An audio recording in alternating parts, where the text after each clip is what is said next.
your friend here or there they really wanted me to sit down and talk to you and tell you that, you're a little delusional, you're in shock, you're not comprehending what's happening. And I think this is a really important piece when it comes to the concept of joyology, right?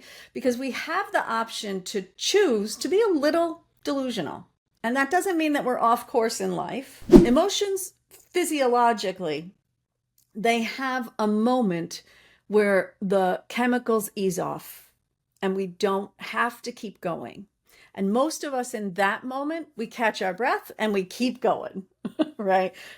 Rally on, We're as my daughter sad, would we're say. really sad, and then we go and then we go back into the thought that brought us to the edge, right? And we go, and now we're really in it. Or we're angry and then it eases off, and then we go like, wait a minute, that guy, right? So Very bad diagnosis then. yeah, so 4 months. I call it the portal of change, because Mm, sometimes when something happens so quickly and so out of control, like you are clearly not in control of this thing, um, right. you got to just say to yourself, or at least I did in that moment, okay, things are happening. How am I showing up in those things? As opposed to Right. like, how can I fix everything? That's sort of our normal everyday way of You're being. not you're not going to be able to fix this. You can't fix At this. least Yeah, that situation you're you in. can't fix this. You had to basically, I guess, surrender to it, if you would, Yeah, yeah, or that's right. accept, or maybe say, accept this is happening.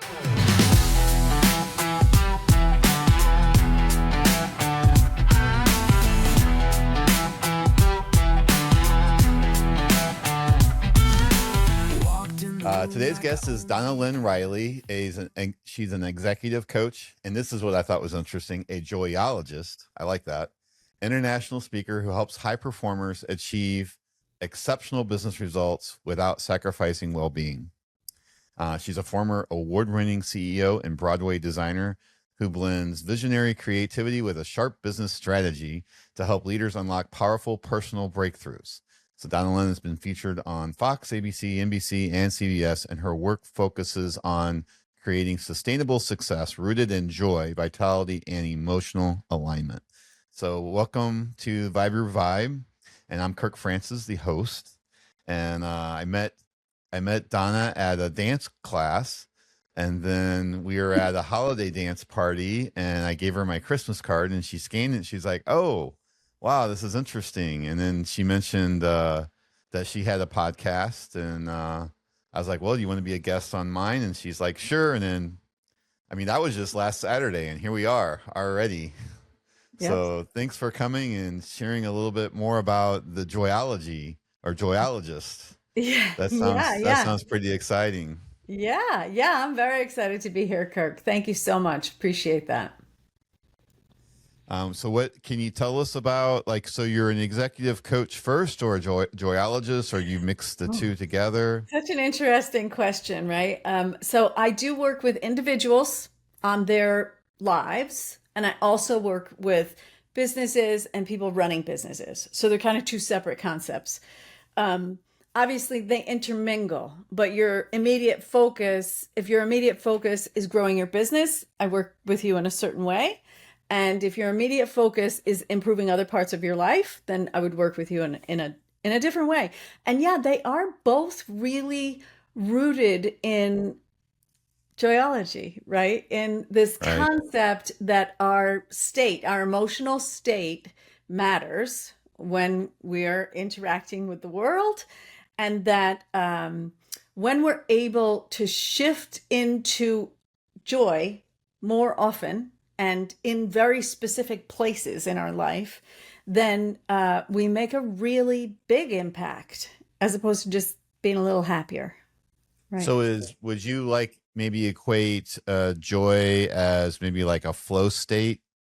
I've heard that term used, Yeah, so or a lot of people uh define it different ways, and I'm not Mhm. big. I don't mind. Define it any way you want. The reason I Okay. don't mind is that my first real experience with this, like in a way that became beyond words, right, was I had gone through a very difficult time in my life a few years back, where my everything was going along fine. I had a coaching practice. We had a bed and breakfast. I was married. We had a bed and breakfast. All was well. We had a big, life going on. And my husband came home one day and got a terrible diagnosis. And he said, "Will you close your coaching practice?" And I said, "Of course." And he said, "Will you sell the house and all this other stuff?" And I said, "Yeah, of course." And 4 months later, I was standing there with no work, no house, and no husband. And Oh, wow. So that yeah, was a very bad diagnosis then. yeah. So it, Four it's months. I call it the portal of change, because Mm, sometimes when something happens so quickly and so out of control, like you are clearly not in control of this thing, um, right. you got to just say to yourself, or at least I did in that moment, okay, things are happening. How am I showing up in those things? As opposed to Right. like, how can I fix everything? Which is that's sort of our normal everyday way of being. You're not going to be able to fix this. You can't fix At this. least Yeah. that situation you were You can't in. fix this. You had to basically, I guess, surrender to it, if you would, Yeah. Yeah, that's or right. accept, or maybe say, accept this is happening. Yeah, you are How where are you we going to are. react to it?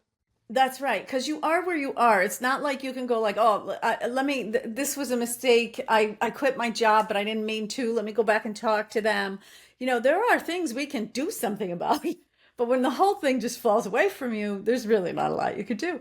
So it Mm. was during that time that Those I 4 months. really the no after that Oh, post actually. 4 months. Okay. Yeah, post 4 months when I kind of went, huh, this is just got nothing left. Okay. Um, that I really leaned in to all of the coaching work that I had done previously, right? All of the understanding of my emotional condition. And I didn't have a lot of energy. I'm just still, I'm just still taken aback about the 4 months, to be Yeah. honest. Yeah. It was very fast. It was very fast. Wow. I just can't even imagine that. Yeah. Yeah. Yeah. It's not worth I got my, imagining. You don't yeah. want to So imagine it. no, you don't. I mean, I can't even, yeah. It's just, oh, I mean, cause you met my lovely Yeah. Elena, and if she Yeah. was Well, you gone, have a whole life I'm getting teary ahead of eyed you. just thinking about it. Yeah. Yeah. You have a whole life I'm ahead gonna, of you. right. Exactly. Yeah. And then all of a Yeah. sudden, boom. Yeah. Yeah. And then so it wasn't until I guess it didn't, you were like, I guess in that 4 month period, you were just kind of just going through the motions. And then finally, after it all happened, it finally hit you or, In the 4 months. So this is a really interesting question because different people around me had a different reaction to how I handled it. Right. mm, So in the 4 months, my objective was to be as present in that moment as I could be. right. So I never thought about, I love how you stated it. Be present. You were yeah, there yeah, right yeah, now, here today. We have today with your yeah, husband. yeah. I have today. So what are we going to do today? Because Today. that's what we have. And I'm not going to think about what does tomorrow look like Exactly. And we're not at going to worry all. about yesterday. We're Could going to be just focus on right fantastic. now. Yeah. Could be fantastic. Could be horrible. It's not here right now. We're going to just do this. We're doing this. Mhm. And Right. so my life was very much full of activity, right? I mean, he had opted for some very time intensive kind of treatments. And so there was a lot of driving around the countryside and figuring it out and getting places and, helping with all of the, how do we eat and how do we, right? Because everything gets really complicated when you're in a state like that. So my life was full of doing, and the people around you, when you're in that situation, people love you and they don't want you to get hurt, right? Oh yeah, sure. So they really want you to understand exactly how bad the moment you're standing in is. And I was very, very careful to be sure that I insulated myself with the people who understood that I was going to miss this moment if I thought about that next moment, right? Hmm. And I was going to determine it, right? Because I come from a belief system where I have an impact. My thinking, my feeling, my way of being in the world has an impact on what the outcome is. Right. So if I'm going to show up and I'm going to show up 100%, then I have to make sure that I'm mining my energy Oh, and not right. putting it on somebody You got to else. put your mask on first, right? Like they Right, have you on the airplanes. right, right. Because if you're Exactly. not, if you don't put your mask on, you can't help that person sitting next to you. That's right. That's exactly right. And so, so during that time, I mean, some of my siblings, I have a very tight nuclear family, my siblings and I, and my parents when they were, and so they were, they came to me later and said, "Oh, so and so, your friend here or there was really, they really wanted me to sit down and talk to you and tell you that, you're a little delusional, you're in shock, you're not comprehending what's happening." And I think this is a really important piece when it comes to the concept of joyology, right? Because we have the option to choose to be a little delusional. And that doesn't mean that we're off course in life, but it does mean that we're willing to pay attention to the part that can bring us joy. I Hmm. got to be in those moments. Those were great moments. I would not trade them for anything, right? Right. But Right. only because I wasn't thinking, this is what it looks like to be 3 steps from the exit door of life, right? Yeah. I was thinking, like, this guy is cool. I love this guy, right? Mm. So that becomes a really different interaction only if you're willing to sort of let there be a lot of space between you and the reality of It's life. very interesting. And so that space really served me going into the next phase, right? And also my ability to kind of be willing to just show up in that moment and go, okay, well, now it is done. Now I did come back from the hospital. They did call me up, ask me what to donate, right? Right. Like all of that. Okay, now I'm present in this moment. What do I do with this moment? Um, my house sold 4 days after he passed away. So it was like I signed papers 4 days after he passed away. They really wanted me to sign it like the day he was dying. I was like, leave me alone, you know. Right. And then you go, okay, so what most people are going to ask at that moment is what's next. And what's next isn't really useful in times of massive change. So it's not really useful in small changes either, but there's a context when we're doing it in small changes, right? That's really different than when you're doing it in this big change of like, people go through this a lot with I'm divorcing, I'm having to move, especially beyond my choice, right? I didn't choose to Oh, move, but I right. have to move, right? Those are changes that you just, if you stay present and you don't think about, oh, what is the rest of my life? Um, then you can make really good decisions and you can have an okay time doing it, right? That's And then, interesting. Yeah, I just sat down with a real estate agent, and she actually comes at it very different, and kind of what you're trying to say is that instead of, because you mentioned moving, instead of trying to remove your emotions from your choices, lean and you're in. going to make a much better decision on selling your house or buying that next house than if you let those emotions creep in and you're thinking a little bit more clearly about things. Yeah, I think you really have to, especially during those big times, you have to lean in to your emotions. And by that, I mean, you have to lean in with the concept of a set point. So this brings me to that period just after my husband passed away. I had to empty my house. It was like, oh, I'm doing all this by myself. This is big, got these 2 cats I don't know what to do with. And I sold half the furniture beforehand, but it was giant because it was a commercial building, and it was a 250-year-old, Woodrow Wilson's house kind of thing. You know what I mean? It was like, it was a big job. And I remember sitting there and thinking, like, uh, how do you go through this and not get lost? Hmm? And so this concept of leaning in to the emotion of the moment and always pushing the scale up was really important for me. Um, that means grief Yeah, I was going to happens. say, tell me more. What does that mean? Yeah, How, yeah, yeah, definitely. Because that means grief happens. Like you are going to be upset. And this is true if you're buying a house and right moving, all of that. Like emotions happen. Let them happen. Lean in. Have a good cry. oh, Have a good yell. Go for it. Right? right. Don't Yeah. change any of it. Don't tell anybody. Right? Don't, and what I mean is Hold it in. uh well, yeah, don't hold it in and also don't make irreparable changes, right? So don't go to somebody and Mm. tell them exactly what I think of you in this moment, right? Right? Yeah. But go I to your believe I good might be guilty friends. of that. Yeah, I think everybody is. Um, go to your good friends. Go to your own bathroom, right? And really be present in that feeling until it passes.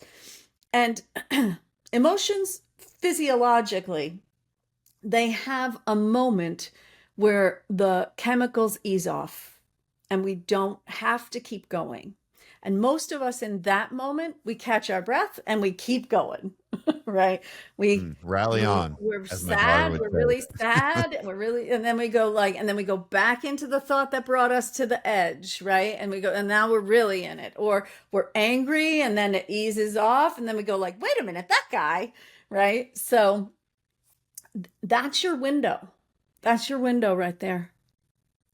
If you can, in that window, not lean back in, right? So feel it fully the first time, but don't feel it fully the second, third, and 10th time, right? Ask yourself, Interesting. can I get to something that feels a little better and something that feels a little That's better? really interesting that you're saying that, because I think there's definitely something to that. I remember trying to remember if I'm going to say his name right. James Altucher. He does like has a newsletter or something. I don't know exactly what he's doing. All I do know is I remember it really spoke to me. I don't know if it was a book or a newsletter or something, but he talked about how he had made a lot of money and then lost a lot of money, and made a lot of money and lost a lot of money. But the thing that he identified was is that he would be like really upset with himself when he lost the money, and there'd be this long period where he would be basically suffering, right? He wasn't doing anything. And then all of a sudden he'd go and he'd figure something out and he'd go make a lot of money again.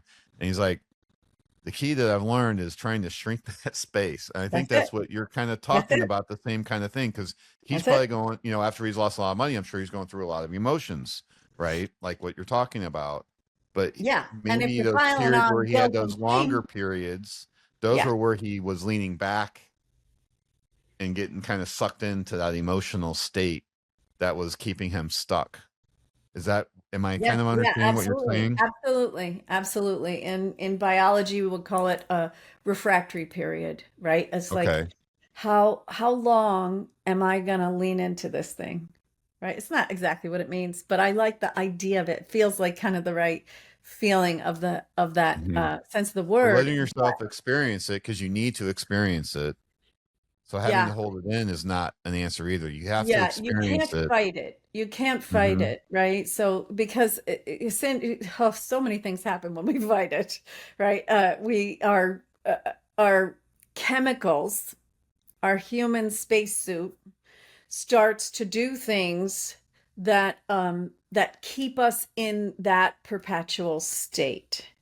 So when you have the feeling, it's kind of like riding a roller coaster, right? When you're riding a roller coaster and you get to the top of the thing and you can see everything, and then you start to go down and all you're thinking is like, this is great, and you go, wahoo! That is really different than if you were at the top of the roller coaster thinking wahoo and sitting like this, right? You have to release. That's what our mechanism does. Our body does that, Okay. right? So, so if you do that, and then you go, you're gonna feel a little better, a little better, a little better. Maybe it's gonna take you 10 minutes. Maybe it's gonna take you 2 hours. I don't know, but if your intention is to feel a little better, a little better, a little better, eventually you're going to get to neutral. And neutral is your most powerful place to work with yourself, right? Because in neutral, you can reach for something that feels better. And you can reach for something that feels better than that, and better than that, and better than that. So to work, so that's really the work that I did during that time period with myself, was to just feel all the ick, and during all of the neutral moments, push them as far as I could toward joy. Okay. Yeah.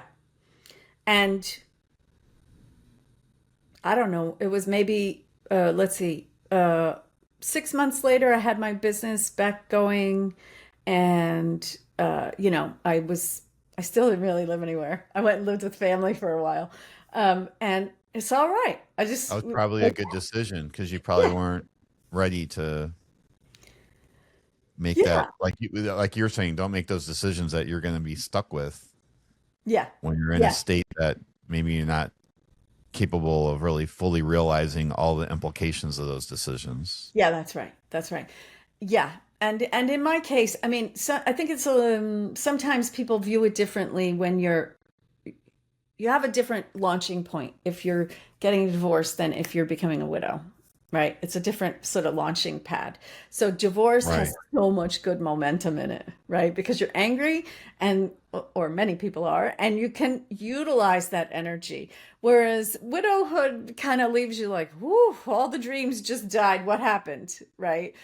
Right. So you have to, for me anyway, I had to take the time to evaluate what was important to me as an individual, and I hadn't been an individual in 30 years. So, Oh, wow. So yeah. you were married for 30 years? I was married for 25 years Oh, 25 years. Oh, and one wow. day. In one day. Yeah. Wow. So if so then if you have to do a little identity work, you got to do a little identity work.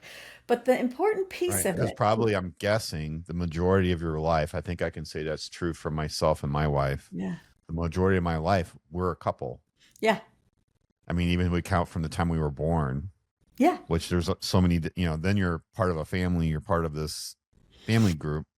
And then there's probably a very small amount of time that you're actually individual, if we think Yeah. about it. Yeah, it's Right. very, very short. And it was very short for me. I mean, I got married relatively young.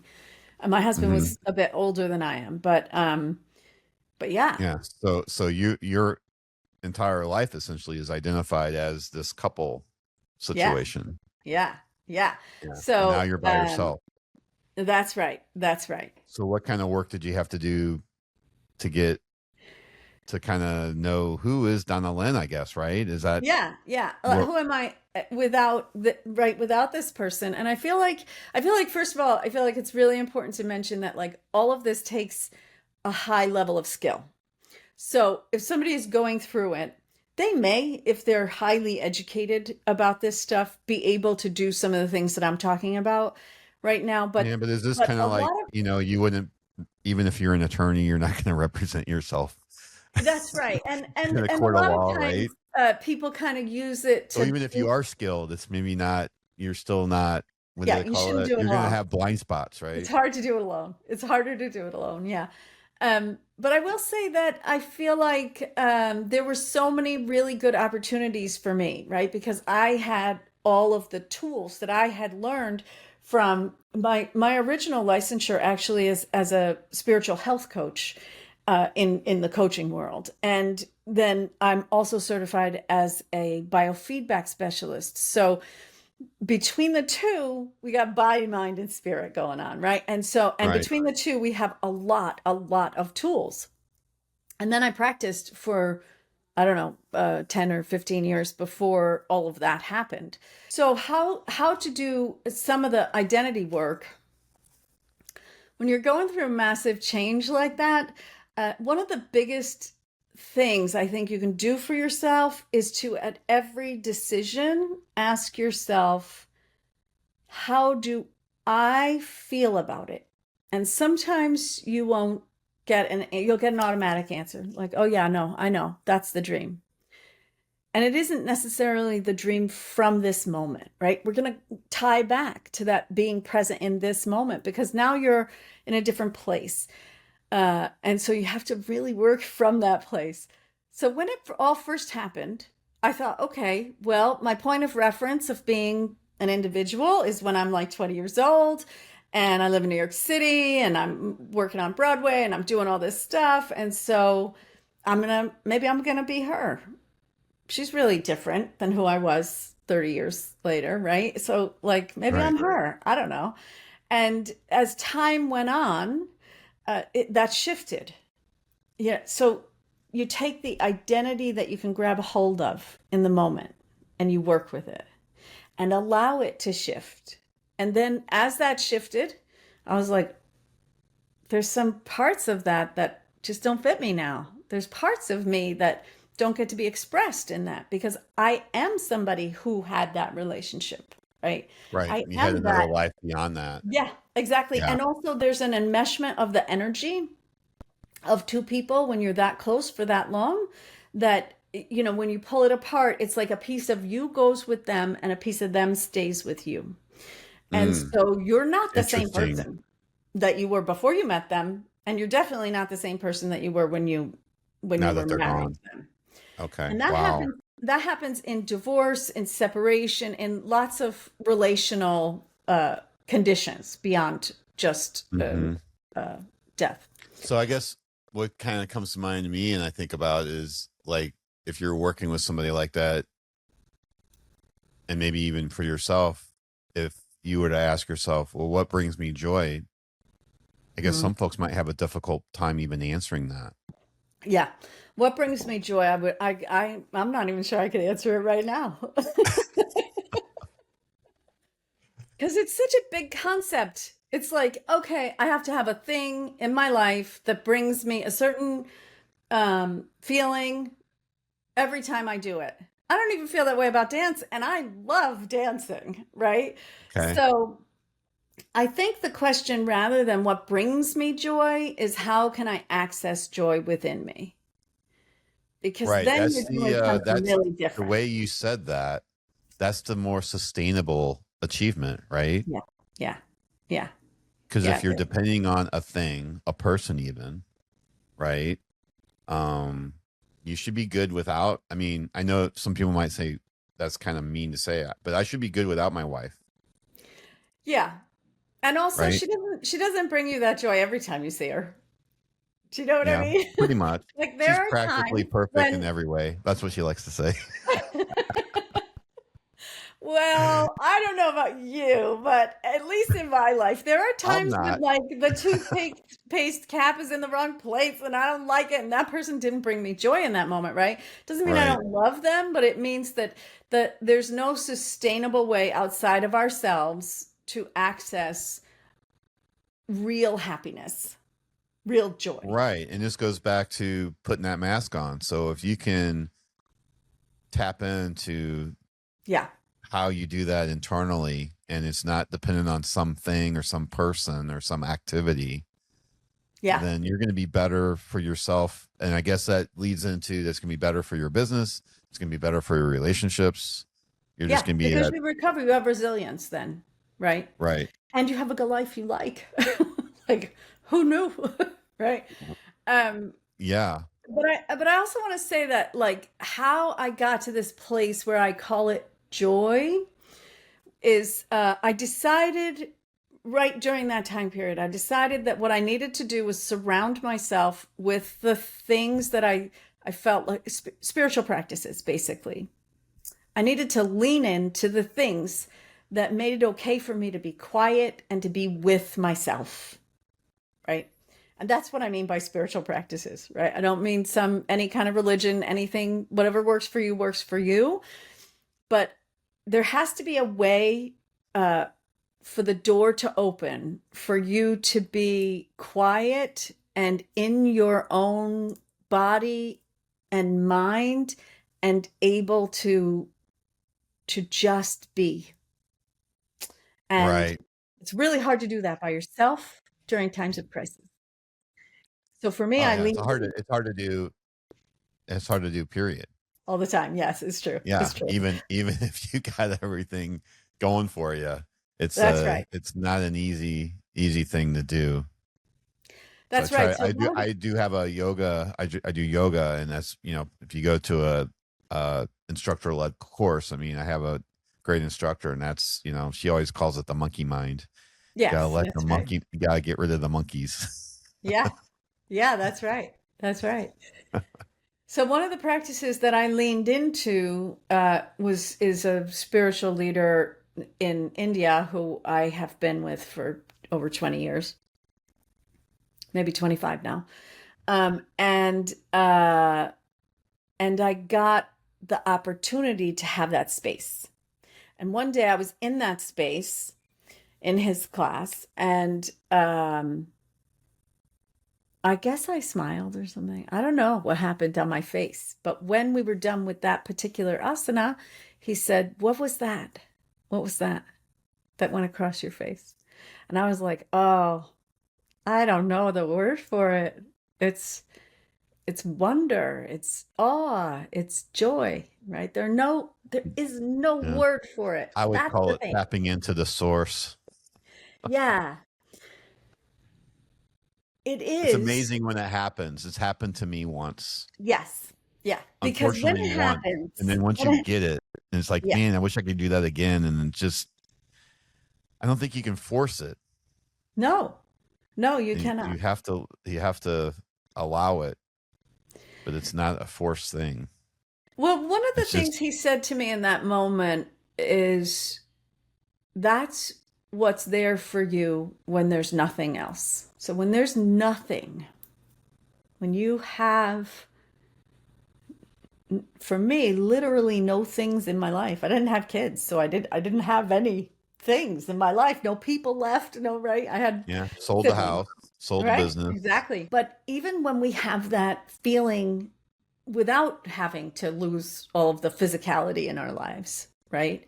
When we go like, there's nothing, there's no forward for me here. I can't figure out how to be happy in that job, or I can't figure out how to be happy with that person, or no matter what happens, I can't figure out how to be happy, right? So all of those places that we go that make it like there's just nothing left, that when we do that surrender, when we be present, and we do that for long enough that the energy can shed, then there's something left. And it's who we really are. Right, your true self. Yeah. And it's joy. Yeah. There's no good word for it. So a lot of times people really want me to define it and sort of be academic about it. And I love them, but they should be talking to somebody else because I'm not interested in what we call it.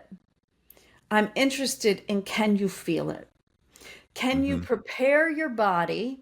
Right? This takes work. It isn't that you can just, everybody can go from being in a everyday life that is kind of mediocre to now I can feel that, right? Because the body has to get in alignment with that, meaning you have to be able to produce the chemicals that you haven't been producing for a while, and you have to have the receptors to receive the chemicals so that you can actually feel the feeling in your body.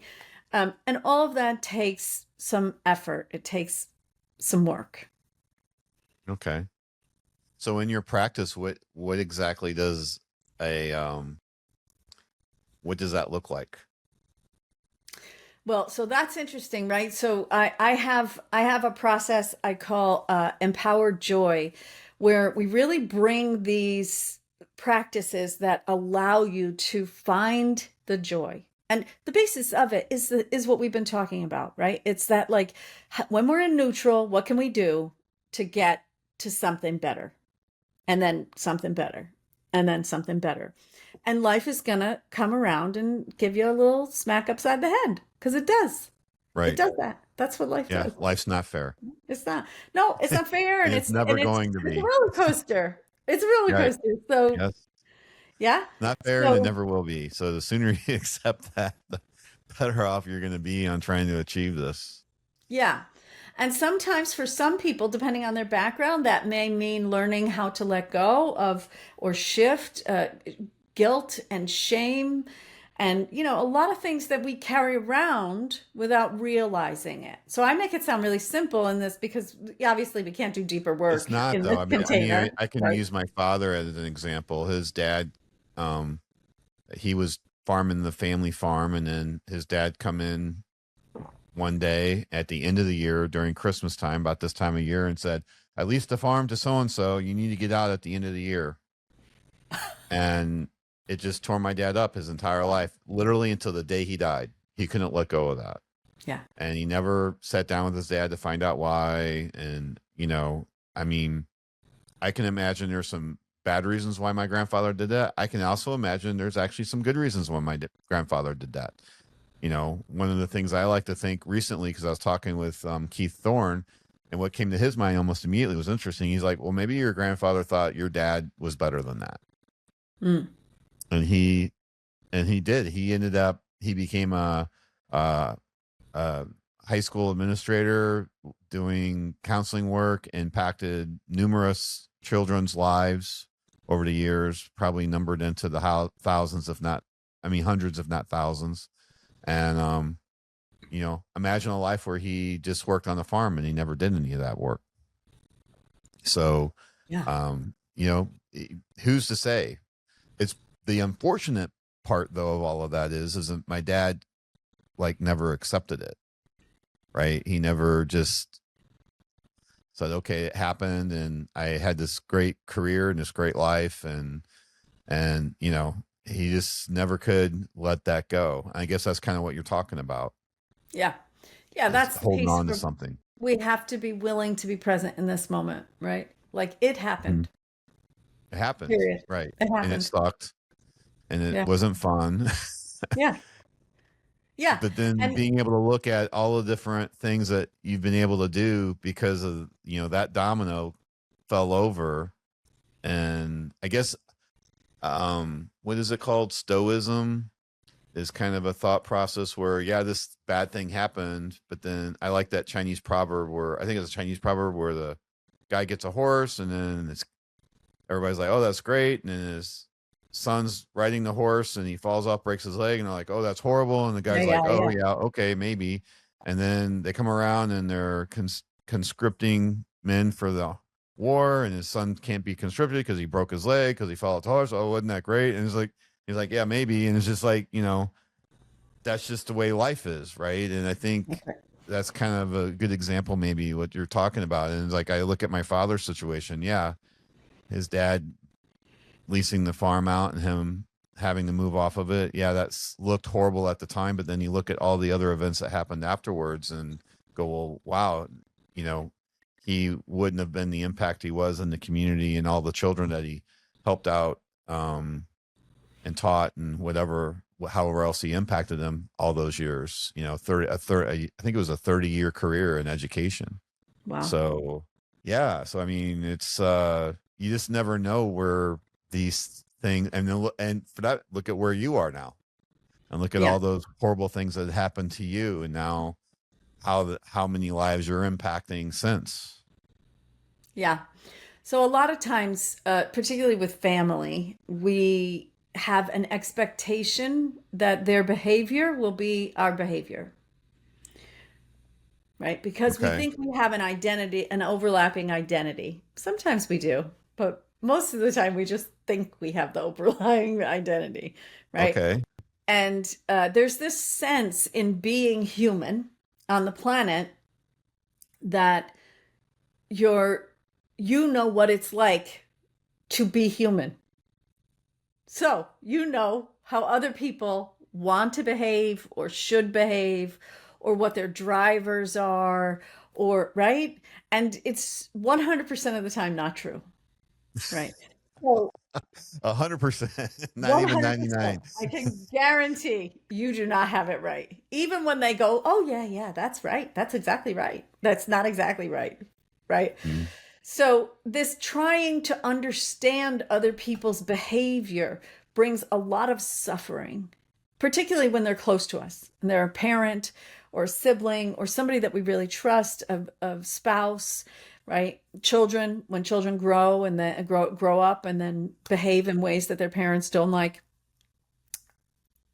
there's this sense that like you are me and I am you, and therefore we are making these decisions in life, but it isn't true. We all got to come here in individual little pods, right? And if we think of it that way and say, okay, I'm in my body and I have a body and it's mine. Nobody else gets to be inside of it except for other topics that we don't want to talk about at this moment. Um, and therefore I get to experience life from this vantage point, and you get to experience it from that vantage point. And so that believing that we understand somebody else without curiosity, it brings a lot of suffering. That's interesting. Opening the door for understanding or conversation or whatever that right thing is in your relationship. You'll see it even in small interactions in throughout your life. Somebody will leave the, dish soap on the wrong side of the sink, and you'll be like, I put that back every day. Why do I have to put that back every day? And if you don't ask, you're never going to find out if there is purpose or if there's carelessness in that act. And if they are feeling something about it, right? If there's a little private war about the toothpaste cap or the, right? So just so like, who cares about these things, right? But we do Yeah, because we're going through our lives. And so I can when we relate have that back. curiosity, people Yeah, feel respected. If you say, why do you do this? Do you mind if I ask, is this important to you and why do you do it and what's your thinking about it? And genuine curiosity, right? Not why do you do it so that I can get to the part of the sentence where I say, and you should stop, right?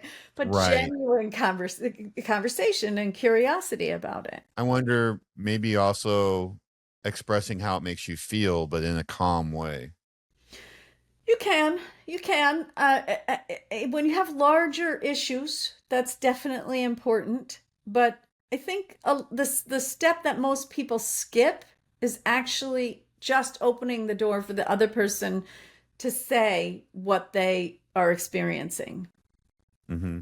I remember when my father passed away, my mom was at some kind of a grocery store of some kind, and the clerk wasn't overly friendly, but she wasn't overly rude either. Just, you know, maybe a little, what do you call it? RBF. Um, and she's like, mom was very upset, and I had to pull her aside. And she's like, she was like saying, doesn't she know what I'm going through right now? And I go, Mom, actually, no, she has no clue. She has zero understanding of what you're going through right Yeah. now. And thank And, God. And and thank well, God. Because right. otherwise she couldn't be doing her job if she And, truly and comprehended. so it, it's, and I also related to, like, we can all relate it to driving down the highway and people are driving crazy. And, I probably not the best at this, but what I like to try to my self talk that I have in my brain is, for these people that are driving a little crazy, what if what if they have a horrible situation and they work for a boss, and if they're 1 minute late, they're going to get an ass chewing, and for whatever reason, they got a late start. Their kid woke up sick, threw up, the dog threw up, they had some kind of mess. They went out to start their car and the battery was dead, whatever the case. And so they're, something that is not their fault at all. It's just circumstance that happened that caused them to get a late start that morning. And then they got, this bad job situation. And I'm like, unfortunately, I don't think people do that. And I think if they did, they'd probably be a little more forgiving with how people are driving in the morning. Maybe they have no excuse to be driving that way. At the end of the day, does it even matter to you?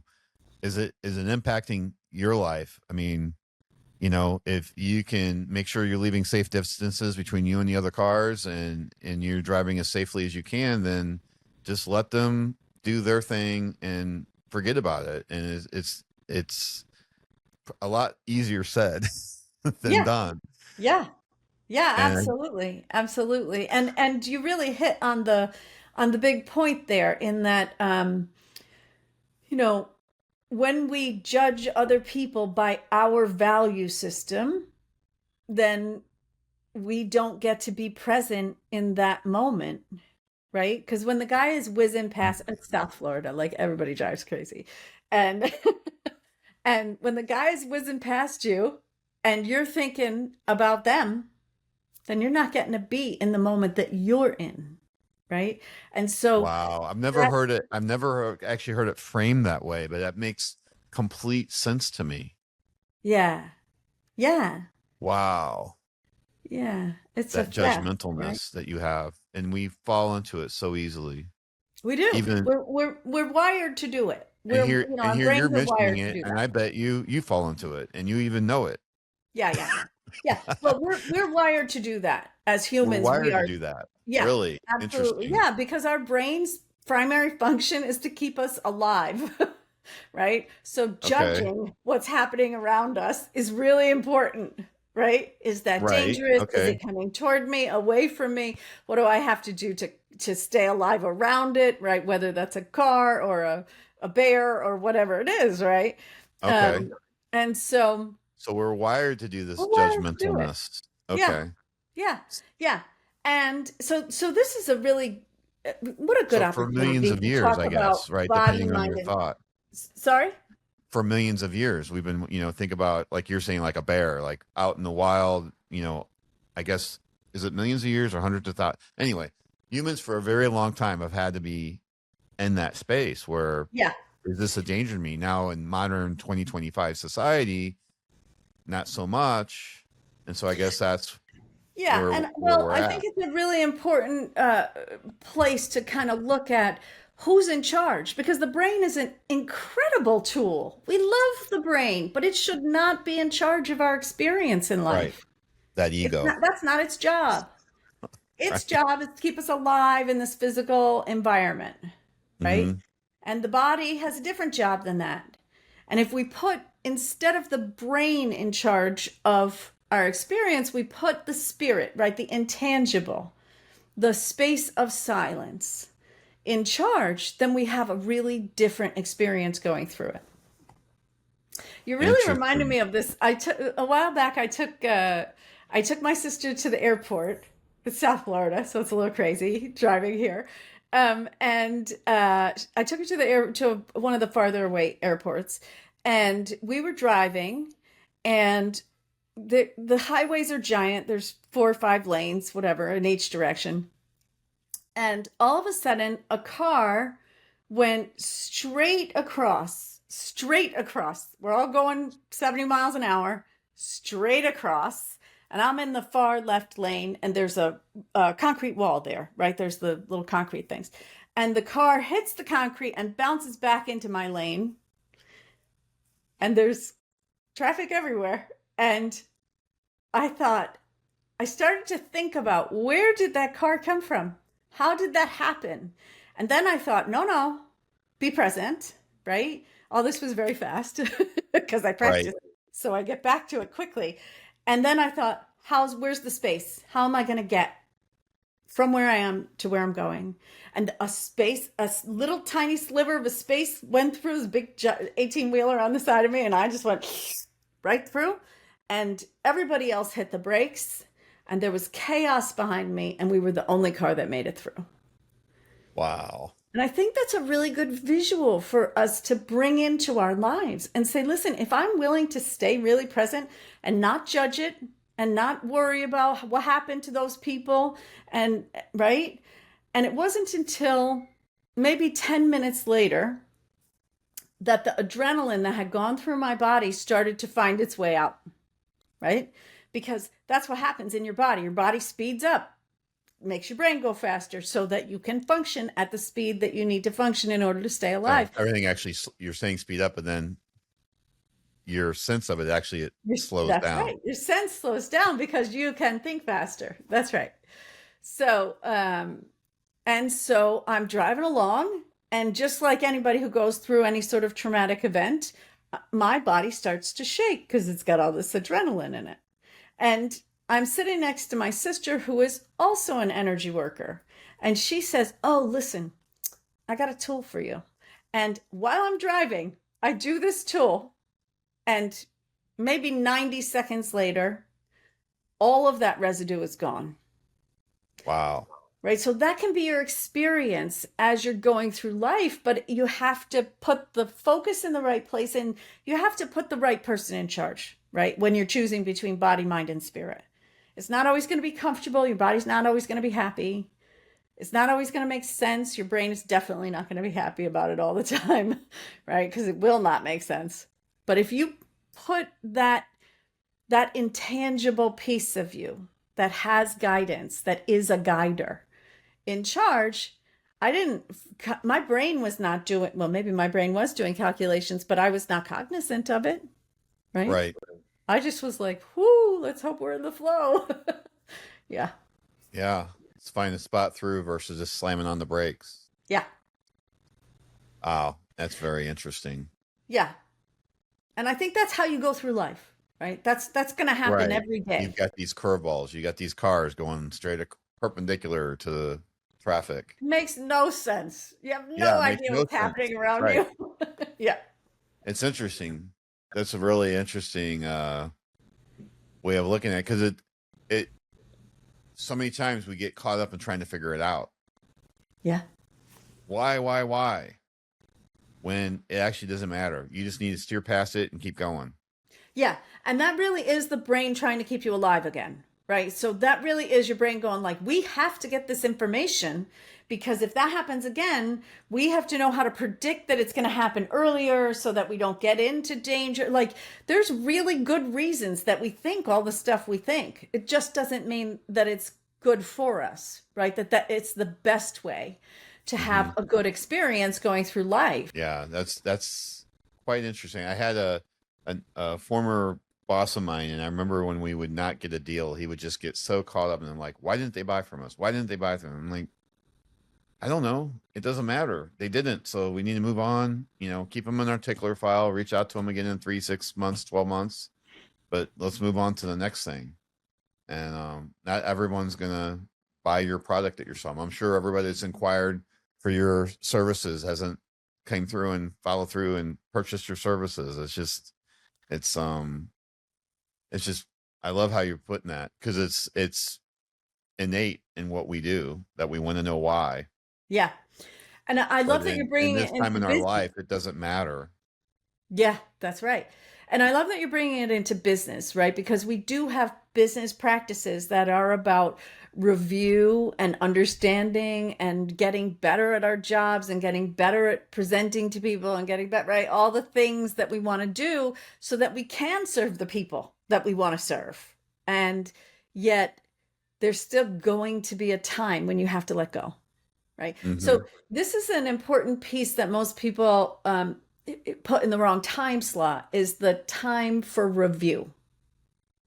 So a lot of times we try to review as we go, like your boss there, your former boss, right? It's like, oh, that one guy, I'm reviewing now, I'm figuring out, I want to figure that one thing out.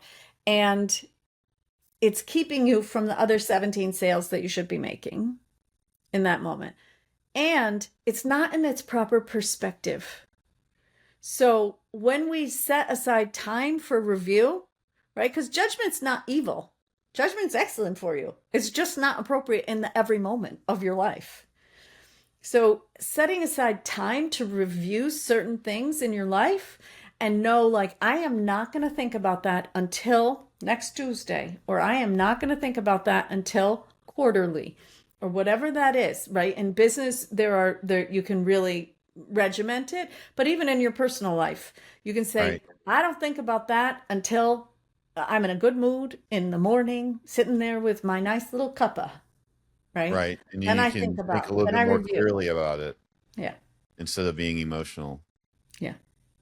Oh, I can see it. So so when you work with businesses, do you work with like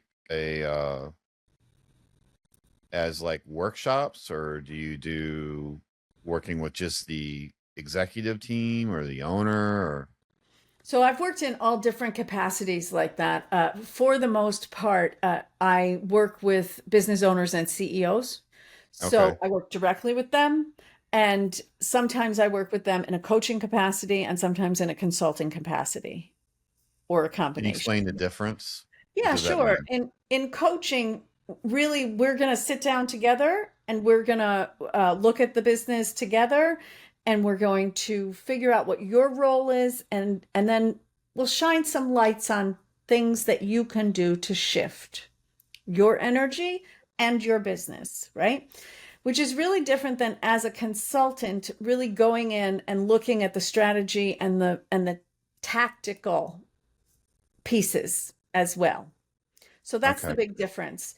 And sometimes people will bring me in for like a full day business review, and I'll meet all the people in the company or many of the heads in the company, and I'll be able to experience certain things, and then we will really work with how are we going to restructure this in order to facilitate the movement that wants to happen in the company. Okay. So that's really a consulting capacity. Whereas in a coaching capacity, uh, I'll work directly with the leader or the leadership team and really bring them through the pieces that they need to personally go through in order to get to some of these things we've been talking about. Like, how do you not judge your team? Like that one that's always late, like it's a pain in my side and they do it on purpose. Do they? Maybe, maybe, Yeah, but maybe. that's not going to be helpful for So I you guess would trying to lead would you them. say people are probably for the most part good or bad, or how would you I love say that? that. I love that. So, what's interesting is I used to run a company. I was the CEO of a retail chain for a long time, for close on to 15 years. And when I went there was pretty high turnover. And the shift that I made in the company started with me to bring that retention rate from in the 60s all the way up into the 99%. Oh And wow. that shift started in me, right? It Right. started with me Yes. expecting people to show up in a better way. It started with me expecting that the people that I hired and the people that the people before me had hired had a genuine desire to contribute to the company. And there were a few people, I'm sure, along the way where that wasn't really their objective. They weren't interested in that. Yeah. But They're just getting a paycheck. I can't tell you how many people uh, in that scenario rose to the occasion and were grateful for the opportunity to be able to contribute in a way that they could feel, that they could understand. So it really is about the lens, right? The kaleidoscope that we're looking through. When we shift the kaleidoscope a little bit, then things look really different, and then we behave different, and then the people in our company have an That opportunity to behave that differently. kind of brings, because my mom being a teacher, I remember, I don't know if it was how I ran across this, but there was a study where they gave two teachers basically the same level of students. I think there might have been, I don't know if there was two groups or three, but I definitely remember there was This is two the groups A and of, the D study. right. Yeah, Yeah, exactly. so good. You know, It's one so group good. they We were should told tell these the are all A listeners. students, and the other group they were told these are a bunch of losers.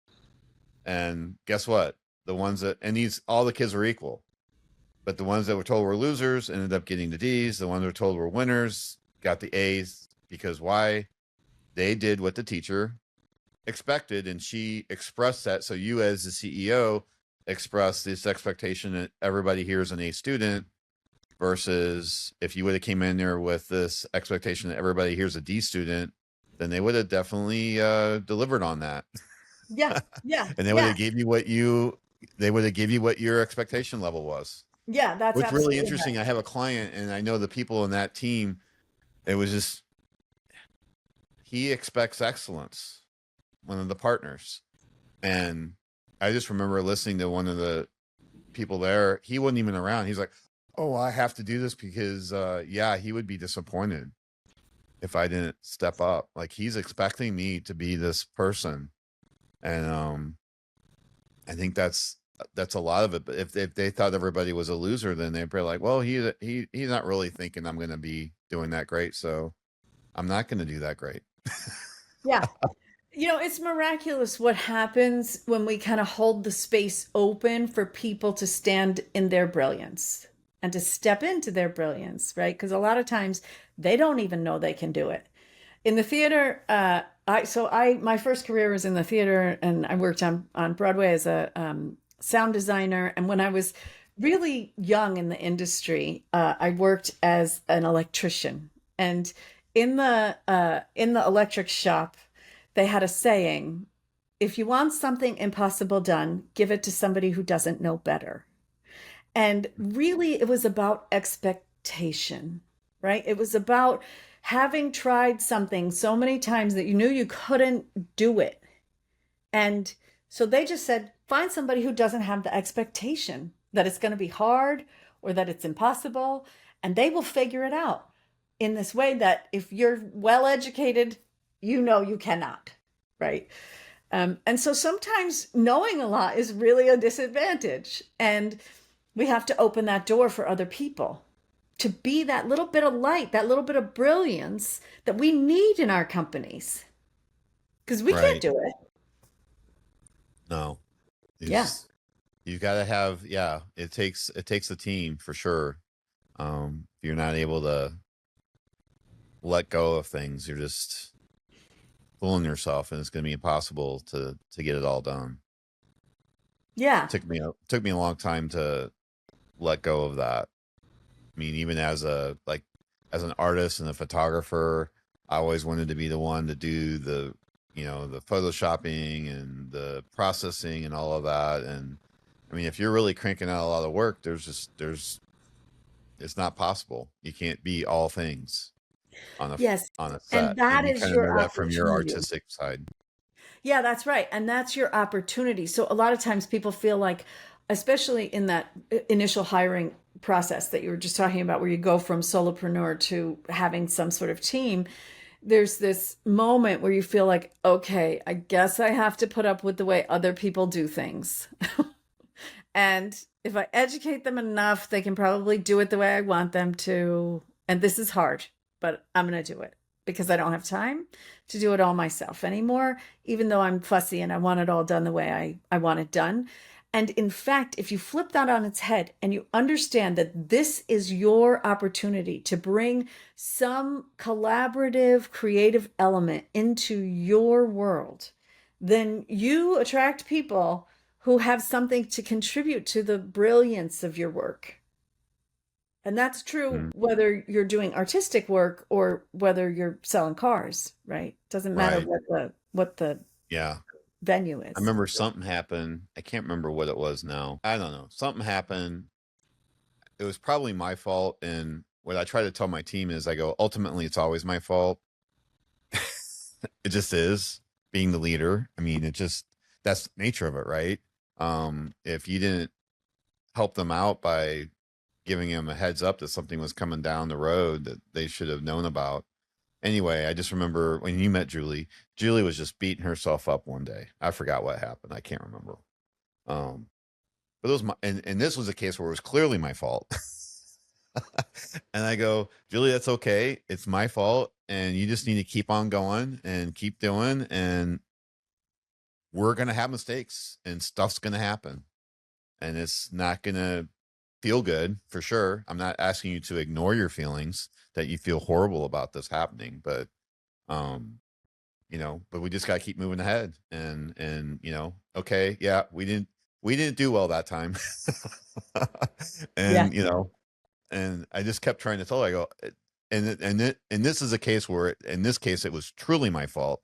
I just kind of say, like, look, Julie, this is my fault, and I'm sorry you are taking it so hard. But yeah, because you just, I don't know. I've been in so many different, really, in my opinion, I would have to say, bad leadership in jobs that I've had in the past, and I guess I can look back at that and go, well, I guess it's a good thing. So hopefully I can be the good leader for my team, and that I'm not doing all those horrible things that past people have done to me.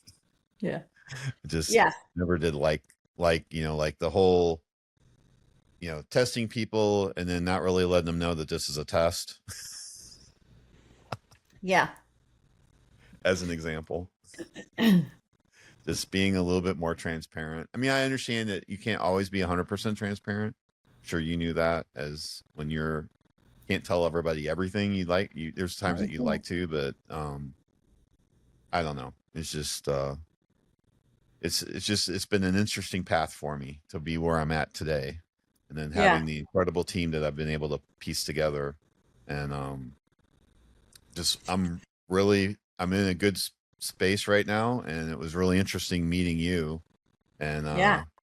Do you want to take a minute and like let's take it to the next level, the situation that you were just talking about?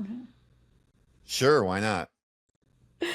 I never like to miss an opportunity to sort of explore. So this is the nature of what we're going to do is really about exploring the edges, right? So this is really important because it keeps us from immediately turning things on ourselves and saying, oh, you're right, I should have done it this way, or oh, look at that, oh, I'm so ashamed, I should have done, right?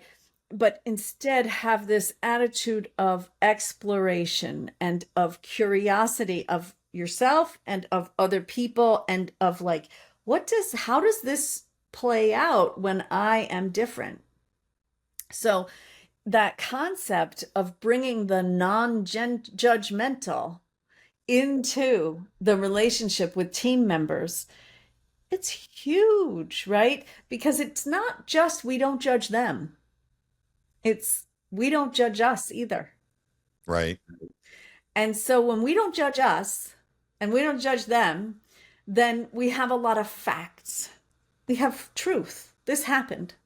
That didn't happen. But we don't have a lot of sort of garbage on top of it, right? Yeah, Emotional beating baggage that yourself we're all up. hauling around, going Mhm. like beating yourself up. Or Exactly. beating up somebody else for Yeah, that that's matter. right. And finding ways to to make hierarchy in the company by accident, right? Because you're just like, oh, I made myself into the one who makes mistakes. I made myself into the one that never makes mistakes. I made other people into that guy always is X, Y, and Z, right? And without having to say anything, because our minds, did you know that our brains produce signals that are outside our bodies? Oh yeah, we're electrical, right? Yeah. Yeah. So we all know what everybody else is Oh, you thinking. can feel it. Yeah. Yeah. 100%. So when you change that, when you change in you and you say, okay, we didn't get the client, that's really different than I didn't show up in this way that I could have. And then your efforts wouldn't have been wasted and we would have gotten the client. So that level of, especially in business, of just factual understanding, in a really weird way, it opens the door for everybody to be human and to have emotions and for that not to derail the company. Right. And to feel safe doing so. That's right. That's right. Yeah, because it's just information. And I think that's a piece that people miss about their own emotions in the majority of people that I work with. It's news to them that emotions are information, right? Hmm. They Oh, feel and people definitely real. feel, and people definitely feed off of it. Yeah. And they feel real. They feel like, no, it is true. But it isn't. It's information about how I process what happened. That's Right. I mean, I think for me, and I don't know, it was really impactful for me. And I remember this movie, We Were Soldiers, with Mel Gibson. I don't know if you remember that. And there's a scene in the movie where a guy's calling in airstrikes, and he messed up, and he killed a bunch of his own people. it. And then the Mel Gibson character was like, look, you're saving lives. Keep going. You had one out of how many strikes messed up. You're saving lives. Keep going. You're doing a great job. And it was just, that's kind of how I feel. Yeah. He was Yeah. like being the great leader. Like, yeah, it sucked that you just basically killed some of your mates, but overall, you're keeping us all safe and you're doing a great job. And that's just one. Forget about that one. Keep going. Keep calling in the airstrikes. You're doing a great job. And Yeah. that's because, let's face it, we're human. We're all going to mess up. Yeah. Yeah. That's right. I mean, kind of like, I forgot what you said was 100%. What was it? 100% the last time, but there's Huh. 100% guarantee that we'll mess up at some point. Yeah. There is. There's no question.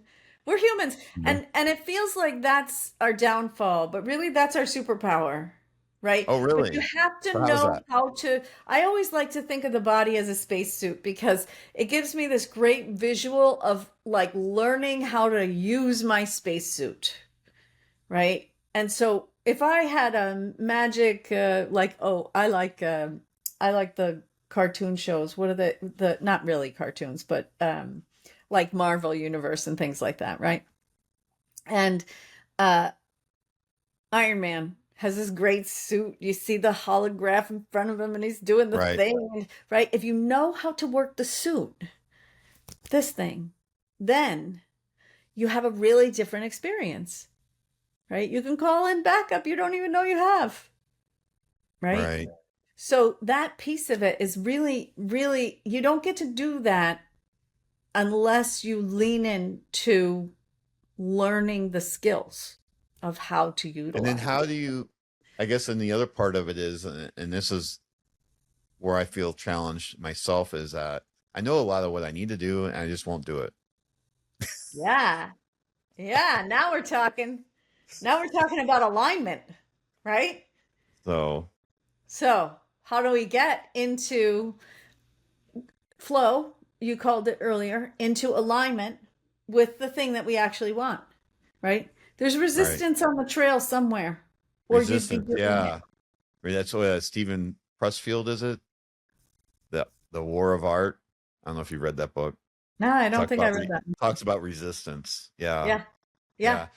Yeah. How do I write a great book? Well, I get to, oh, I forget, there's this line, there's this quote where someone asked him, you wrote this great book, like how did you go about it? And he goes, well, I wake up every day and I write. Well, when did you have that inspiration, that strike of, inspiration to do it? He's like, I had it because I sit down and I write every day. Yeah. And I Yeah. don't let resistance get the best of me to think, well, I'm not going to have that spark of inspiration today, so I just won't do anything. That's right. Or I'll wait for it. Or I'll sit and Um, wait for it. Meanwhile, years go by and you never got your book written because you're yeah. still waiting. Yeah, that's right. And I think it's really useful to think about it like the electricity that we talked about earlier, right? When you walk into a room and the lights are on and you flip the switch and the lights go off, you added resistance. So when you say, I really want for the lights to be on, but the lights are not on, meaning I really want a new habit. I really want a different way of doing business. I really want a different relationship with my spouse or my loved ones, right? Whatever that thing is, want a different relationship with my body, whatever that thing is that you're like, I want that thing, but why won't I do it? It really is because the dimmer is still down really low. So our switch just turned into a dimmer switch, right? So there's some resistance, but you can see where you're going, right? So the idea really that you have to work with is how do I lessen the resistance all the time? Sometimes that means you have to do a little bit of internal work and release some blocks and things like that. But a lot of times it means that just knowing that there is resistance and then allowing that space we talked about. So your brain isn't in charge all the time. You get to be a little quiet up there. Then you are able to lower the resistance. And maybe like if it's a habit that you're trying to build, maybe you don't do it every day, but you do it, one time this week and two times next week and three, right? The dimmer switch is going down. And then eventually you're able to find your rhythm with it. That's definitely the key, is just, baby steps. Yeah. And if you want to go faster, go together. Go with a coach, right? Go with the coach. Yeah, Yeah. for sure. That's been there. It just, Yeah, I think the idea of a coach for some people, there's just something about having another person, having another look, another angle. Um, they're not invested emotionally a lot of the time, and just that lack of investment gives them a whole different perspective. Yeah.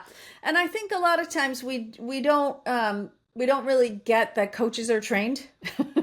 So like if you're a salesperson and you spent your life in sales and you have the thought, I'd like to have a better relationship, you can imagine that somebody else spent their life figuring out relationships, and it might be useful to learn how to do that from them, right? Where Right. I think a lot of times we don't realize, we don't say like, "Oh, they studied it." They are Right. not Or just they have making it up. experience in it. Yeah, like Yeah, that one yeah, guest I mentioned that, 30-year career in real estate. They're going to definitely know a few things about your real estate transaction that, unless you've been doing it exactly. every day for the last 30 years, you're going to have some spots for That's right. sure. And if I want to do real estate, I'm going to call that guy because I don't know anything about real estate. Right. But if I want to manage my emotional condition, I'm going to call this guy because this is who studied it and this is who practiced it and this is who did it with other Right. people, right? I Yeah, mean, that makes a lot of sense. Just yeah, there's always that resistance. yeah, yeah, yeah, I yeah, mean, just like hiring a fitness coach, yeah. trainer. It's just, I don't know why it is, but I can never get the kind of workout that I get on my own that I get when I have a trainer.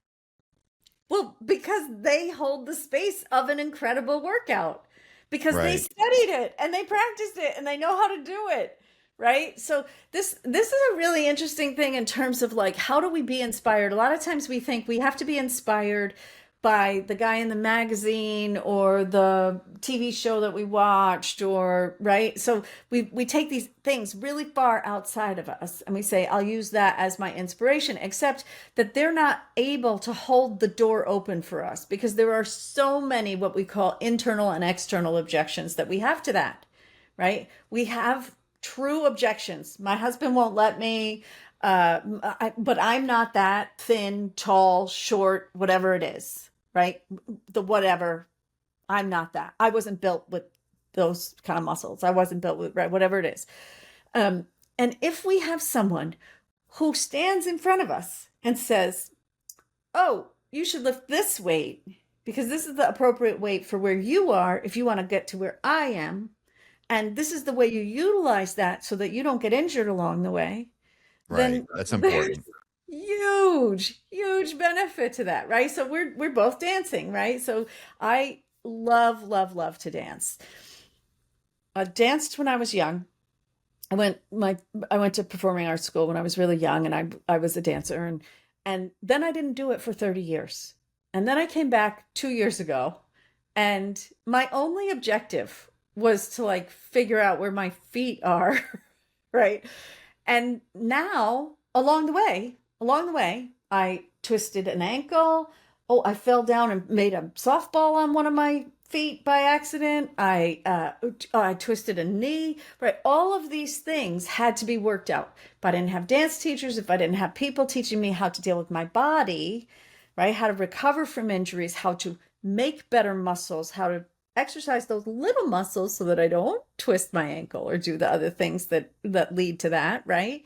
Then I don't get to go back to dancing. And that's a lot of times that happens for people, right? They go like, "Oh, I used to do that, but now my knee hurts, so I don't do it." Even though I loved it. And that's the value of a coach. Yeah, that's definitely, yeah, definitely good. I mean, I got two left feet and I got no rhythm, but I still give it a shot. And I know my wife really likes it. I mean, I don't know. It just brings me joy to see her just having a blast out there Well, the on the good dance part floor. about couples dancing is that there are certain dances that the man can kind of stand still as long as he knows what to do with his hands to tell her what to do. Yeah, yeah, So you'll be fine. yeah. I'm getting there. But you definitely have to stay with it. I mean, we took a too long of a break, and we need to get back into the classes and getting some instruction. That definitely, definitely has a back to your whole point of being a coach. I mean, Isabel can look at us and she can see where we're having trouble. She's got years and years of training, and she's not just giving us some textbook explanation of why it's not working. She's looking at us and then giving us the explanation and the guidance and training that we need. I'm just using that as an example Yeah. to just Yeah. No, confirm it's a what you're saying perfect about the coach. example. And then, so then, voila, within a couple of minutes, we're actually doing the step now. But if she went to, go to some YouTube video or some textbook and just gave us, this is how you do it, it still wasn't landing with us. We still weren't able to figure that out. No. And that's kind of let me do it on my own. Let me go watch YouTube and let me figure it out. Let me read a book. It's the ability to take that knowledge and then take a look at this person in front of you and then manipulating that into a message that they're going to receive and it's going to resonate with them. And if they read that same book or watch that same video, they're not going to make the connection. Yeah, that's I right. think that's kind of what you're trying to say, like how a coach really helps. Yeah. So, and to a perfect point, Isabel actually went to college for dance, right? You should put their really? link. You should put their link on this.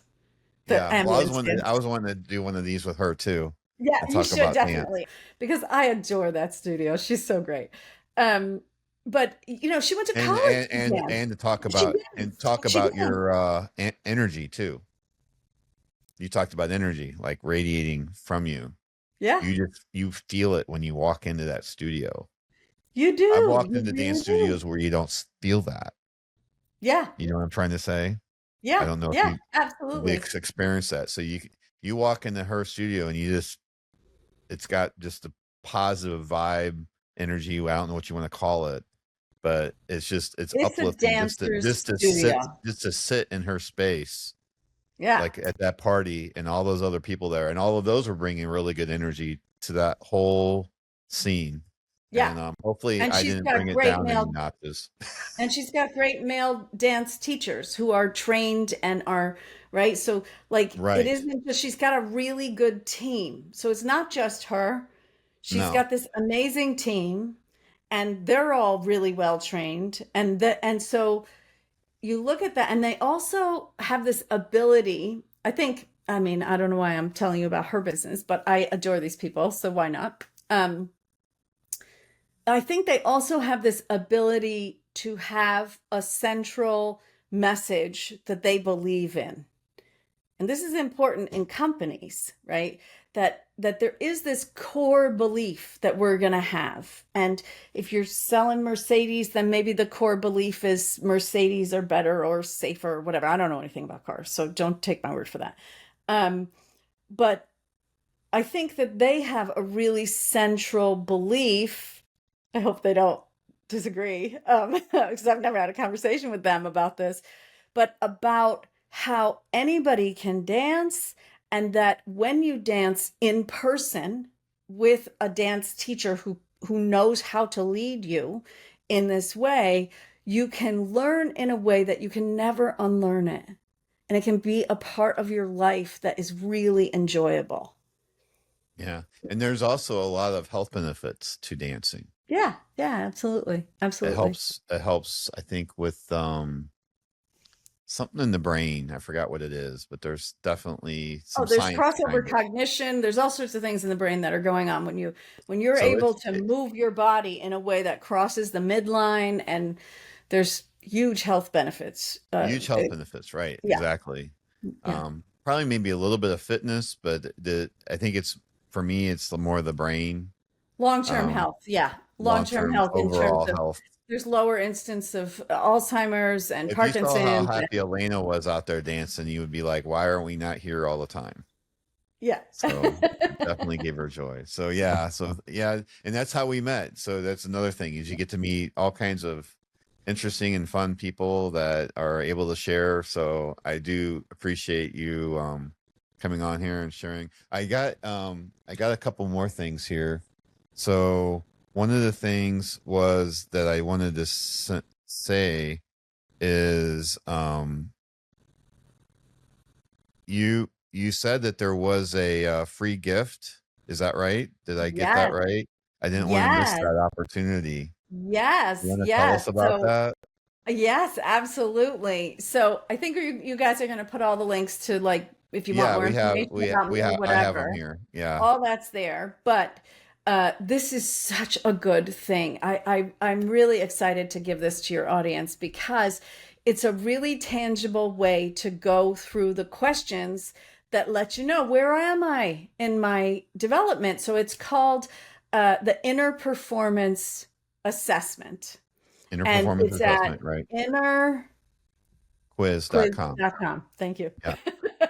Innerquiz.com. Yeah. That's on my notes anyway. Very good. Yeah, no, that's it. Innerquiz.com. INNER quiz.com. Hmm. And what it does, if you go to it, you put in your email or whatever, and then you go through the questions. It's only a few questions and maybe 5 or 6 screens. It's like 4 questions on 5 or 6 screens. Um, it gives you this really great way to go through and think about what's going on in your life, in different areas of your life, in a really specific way. So, you remember earlier we were talking about identity and how do we shift Hmm. identity, and how do we even feel about, like, what the heck does identity mean anyway? Yeah, like Like, who am I kind of thing. yeah, but also, like, who am I? It's so big. And I'm in my day today, and I'm whatever. I'm a mom or a dad, and I'm also but I got all these obligations, and so I am who all of these things make me. I don't have to think about that. And when you just go through the quiz, that's just one tiny little piece of it. You're able to really see, like, oh, this part of my life, I never think about this, or I'm really unsatisfied here, or I'm really satisfied there. So you end up with a lot of information. In the end, you get an overall score and all of the little scores so that you can really think about and know yourself more deeply. It's one of my favorite tools. And so I'm really excited Now, to give is it this to your your audience. tool or is It this is. Yeah, yeah, oh, yeah. it's your Yeah. tool. Yeah. Okay. No, I All right. invented it. Yeah. Yeah. Okay. Yeah. So the email goes then to you. Yes, it does. Yes, it does. And we email you when we're done. We email you the email goes to me, and then we send you the score in the end. But it's also on the page, so you can just Okay. see it, So you can right? see it And right there. All right. if you want to get in touch with me after that, you can absolutely. But whether you decide to do that or not, there's so much good information. It's kind of like that thing we were talking about, like buying a house or buying a car. Like, you don't know the questions to ask, because when did we Right. do that? You don't even know where to go. Right. Oh, Exactly. no, exactly. Yeah. So this will give you a really good starting point.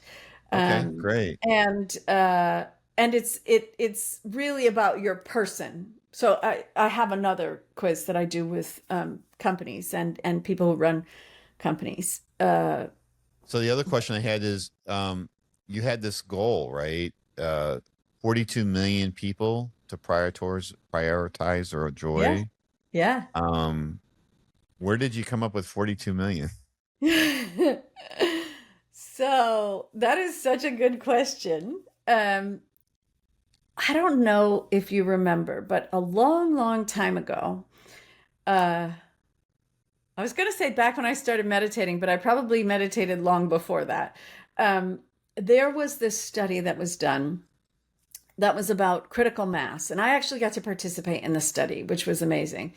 And the study was about focusing on a certain part of the world about peace and having intention for peace.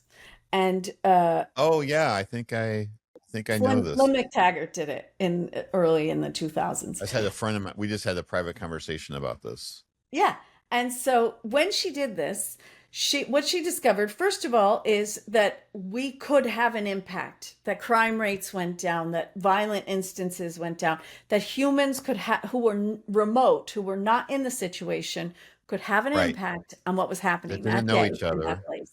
They They're didn't know completely each other. She separated. did really Right. good control around it. I mean, mental exercises like that are really hard to have control around, and she did really good job of it.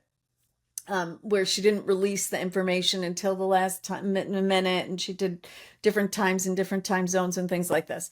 Um, and part of what came out of that study is the understanding that there's a tipping point, that you need so many people in a community to get to a different level in that community, right? So to reduce crime and to reduce violent instances and things like that.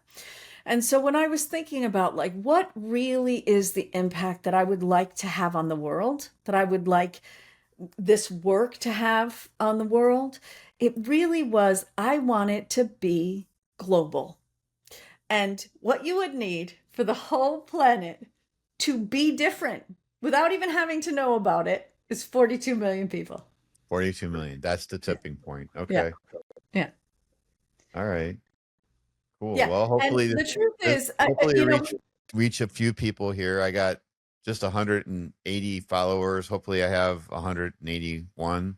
yes, of So we're course. working there very slowly but diligently, and just taking one Don't step at a discount time. the power of that, right? 181 followers have a lot of impact in the world. And I think that's something we have to really remember is like, don't ever discount. For me, I try never to discount how much impact am I having. Oh, I'm So not 42 million 100%. people is ridiculous. It's like, It is. well, okay, Imagine now I have walking to get on a into big stage and talk to millions of people at a time. And right now, that's not my path. So right. that's not happening, What right? I like to say is imagine walking into a movie theater with 180 people in it, which is probably pretty full. I don't know how many people can fit into a movie theater, but imagine that. That's a lot of people. Yeah. And so some people might think, well, it's only at 180 people. Well, if those 180 people actually are people that actually watch this and can And take bring it away into your life. Bring it and into your life. bring it into Yeah. your life, Yeah. it is Yeah. it's actually a big impact. And so because a lot of people might want to discourage me, like, what are you trying to do? You only got 180 people. I'm like, that's still a lot, and it's a good start. And I know my wife actually started watching my episodes, so I've got a regular follower finally. It was my wife, but she might be a little biased, but You know, she I keeps heard this watching them and learning a lot. I heard this amazing coach one time, really one of the big famous coaches, talking one time, and he said, "Oh yeah, no, my YouTube. I was making my YouTubes, and they were like, 'How did you get famous?' You know?" And he was like, "I was making my YouTubes, and I had 11 followers, and my mom and my two siblings were in the 11, and so." But I just kept making them and kept making them and kept making them. And what I didn't know is that one of the 11 was Oprah. Yeah. Somehow Oprah found him. Yeah. So you just don't know. Like you just don't know. And it's the other thing that really reminds me of is I remember a long time ago when I was sort of doing a leadership position and there were only like 10 or 12 people in the thing. And I was like, what am I doing here? Like, aren't I supposed to be making a big impact? And this is 20, 30 years ago. Yeah. How am I And getting to my 42 million? these 12, that's how. These 12. Yeah. Right? The 181 that are here right now, they are carrying the message that you want to bring. Right. My message is that everybody has a voice. Every voice has a frequency. And that's kind of my motto. At least what does it say? Every voice has a frequency. Yeah. And actually I don't know if that is me saying vibe your vibe. I love it. Oh, I love Like that. That the is the sound actual wave. audio graph. Yeah, I It's love an that. actual audiograph of me saying vibe your vibe. So it's yeah, and I just think there's so many stories out there and so many people that I just want to create a platform that, you're obviously super. I think if you remember when we sat down, I was like, well, like, what's your criteria for who do you have as a guest? I'm like, well, you have to be very passionate. That's the key. And, you could obviously sit down here and talk for hours about, duality and what you do as a coach and how you help people and, the emotional process and all of that, because you're super knowledgeable and you're super passionate about it. And that's what I really, that's kind of like what, because I don't know, you have a podcast though, right? I do. I had a podcast called Finding Your Spark Again, and it's all still out there. I have taken a break from it for the moment, and it really grew out of that time period that when everything was gone. And one of the first things I did was start when I was like, okay, how am I going to be in the world again? I started these meetup groups, and they were all around grieving, around walking through grief in a different way. And I was working with these people, and it was all free. I just got to listen to people, and I got to be in community with people, and it was amazing. And I thought, I know a lot of people who know a lot about how to walk through difficult times. And so I started the podcast with coaches that I know, with consultants that I know, and really geared it toward like, how do you do this in an easier way? And who are some people who have walked through stuff that is definitely worse than what you're walking through? I mean, some of the Mhm. people who were the most joyous that I got to talk to had walked through things way harder than what I went through, you know. Wow. And uh You went through and something pretty so hard though. Let's it not was hard, discount yeah. it. But I Yes. mean, that's the thing about our journeys, right? It's hard because I went through it. It's not hard because it's objectively hard. You know what I mean? Like, Mm, whereas I look at somebody else's what they went through, and I'm like, whoo, I would not want to do that. right. That was hard, right? Yes. So yeah, so it started there, and it grew from there into the first maybe 6 months of the podcast were about that, and then it really grew because I gained my momentum back. I remembered, who am I really, right? And I am not just what I'm walking through. I am somebody who has done business and studied business and understands energy and all of those credentials that I have. And so it really shifted back into a space of, how do we do business happily and successfully? Okay. And so that's what it's been about. Yeah. Oh, that's great. So you Yeah. think you're going to do it again or Yeah, I mean, I just am taking a break from it, so you never know. never It might know? be next Okay. week. That's You cool. never know. Next week. I don't have it Okay. at the moment. Let's put it this way. It's Yeah. not on the calendar at the moment. Not on the calendar. Yeah. But Well, I don't know what it is. I just really enjoy this. I just have a curiosity and I enjoy yeah, learning about people and what yeah. they're doing and Yeah. I I don't know. I just it's there's a lot of people out there and that just are unknown, right? Like can, Joe Rogan, the number one podcaster out there, is he going to be able to sit down with every single person that's interesting to talk to? It's an impossible. It's like, cause I guess I can imagine how be like, well, how are you're not going to be Joe Rogan. And I'm like, I'm not trying to be Joe Rogan. I'm trying to be Kirk Francis at Yeah. number one. So that's number one. Number two is there's so many people out there. It'd be impossible, right? It's impossible. So there's plenty of opportunity for me to also host really interesting people and share their knowledge with the world.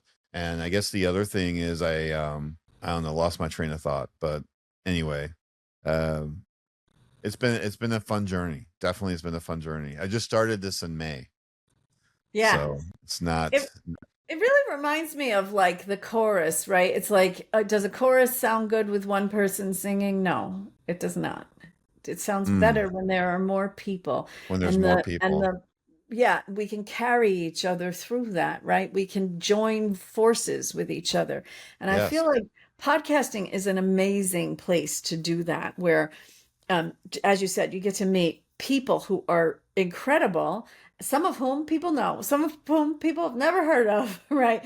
And to get to be a part of the shining a light on them is amazing. Not only that is you get to learn their story and their path, and it's just amazing. Like I met Tom Jones recently. He's a episode that went out, and he's the curator at a car museum in Fulton, Missouri, and he has a whole past, where I think he designed stages and stuff. He was in the theater, and now he's part of this museum, and it's just you see people, how they went through life and where they're, where all they ended up and where they came from. And it's always quite interesting, people's journeys, because it's very non-linear Yeah.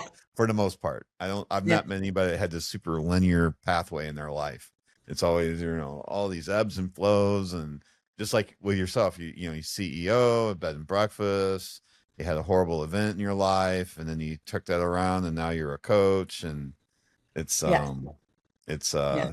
always interesting to see. So no one's life's, I guess for me, it's somewhat, I don't know what word to put on it, but nobody had this easy path Yeah. for the most part. For the most part, everybody's had some sort of a struggle, it seems like. And I don't know, maybe I feel like we're all in it together.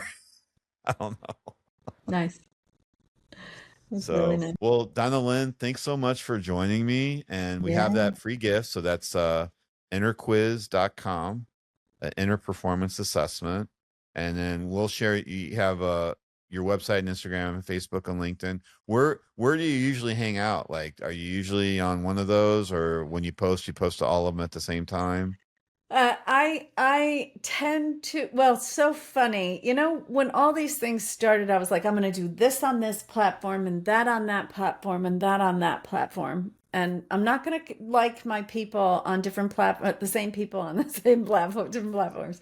And so I kind of have that same feeling, even though some of my posts go across every one. So, uh, Instagram is a great place to find me. LinkedIn is a great place to find me, particularly if you're in business. There's a lot more business information there. I don't think we're connected yet, so we'll definitely need to connect on LinkedIn. Yes. Yes, So definitely. I'm mostly on LinkedIn. I am not on Meta.